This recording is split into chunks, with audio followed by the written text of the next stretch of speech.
اگر واقعی یہ بات چیت اس طرح سے ہو رہی ہے تو اس میں دو چیزیں بڑی امپورٹنٹ ہیں. ایک تو یہ کہ کیا مسلم لیگ نون پھر انہی قوتوں کے ساتھ بات چیت کر رہی ہے, ڈیل کرنے کی کوشش کر رہی ہے, جن کے بارے میں وہ ووٹ کو عزت دو کا بیانیہ بنا رہے تھے. اور دوسرا یہ کہ اس ڈیل میں مریم کا اور نواز شریف صاحب کا اپنا کیا کردار ہوگا, کیونکہ اب تک تو جو ڈیل کی کوششیں ہوتی رہی ہیں ان میں یہ تھا کہ وہ شاید پس پردہ رہیں اور شہباز شریف صاحب آگے آ جائیں. تو کیا نواز شریف صاحب اور ان کی صاحبزادی اس پر آمادہ ہو جائیں گے؟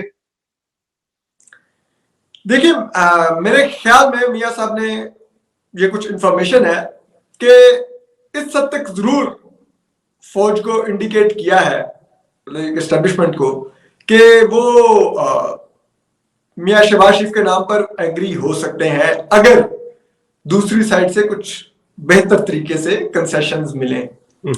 اور میرے خیال میں ان کنسیشنز میں جو میاں صاحب کو جو چیز شاید ان کے لیے اٹریکٹیو ہو وہ ہوگا کہ مریم نواز صاحبہ کی سیاست کا راستہ کھول دیا جائے.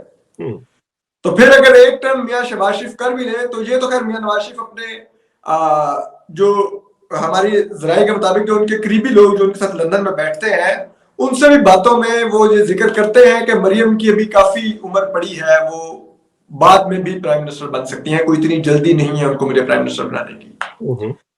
تو اگر کچھ ایسا ہوتا ہے تو شاید مریم نواز صاحبہ کا راستہ کھلوانے کے لیے وہ تیار ہو جائیں ایسی کسی ڈیل پر. یعنی ابھی گیو اینڈ ٹیک کا سلسلہ چل رہا ہے. تو اسی دوران میں پاور کوریڈورز میں ایک لیکس کا سلسلہ بھی شروع ہو گیا ہے. کبھی حکومتی جماعت کی آڈیوز ویڈیوز لیک ہوتی ہیں, کبھی اپوزیشن کی آڈیوز لیک ہوتی ہیں. یہ لیکس آپ کے خیال میں کہاں سے ہو رہی ہیں اور ان سے کیا مقاصد حاصل کرنا متوقع ہے؟ میرے خیال میں یہ لیکس جو ہیں یہ اسٹیبلشمنٹ کے دھڑوں کی جانب سے ہو رہی ہیں. جو دھڑے میاں صاحب سے ڈیل چاہتے ہیں وہ جسے کہتے ہیں عمران خان کو امبیرس کرنے کے لیے کچھ اس سائڈ کی لیکس دیتے ہیں. جو میاں صاحب سے ڈیل نہیں چاہتے وہ میاں صاحب کو امبیرس کرنے والی لیکس دیتے ہیں.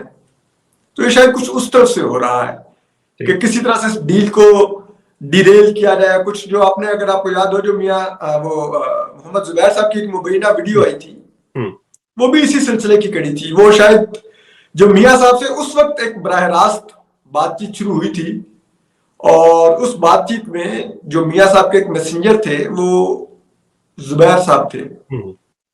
تو وہ پھر زبیر صاحب کی ٹارگٹ کلنگ کی گئی تھی کہ ایک تو یہ ہوگا کہ میسنجر مار دیا جائے گا اس میں, اور دوسرا یہ ہوگا کہ میاں صاحب کا اعتماد کو بھی دھچکا لگے گا کہ میرے سے ایک طرف بات چیت کر رہے ہیں دوسری طرف میرے ہی میسنجر کو کی ویڈیو لے آئے.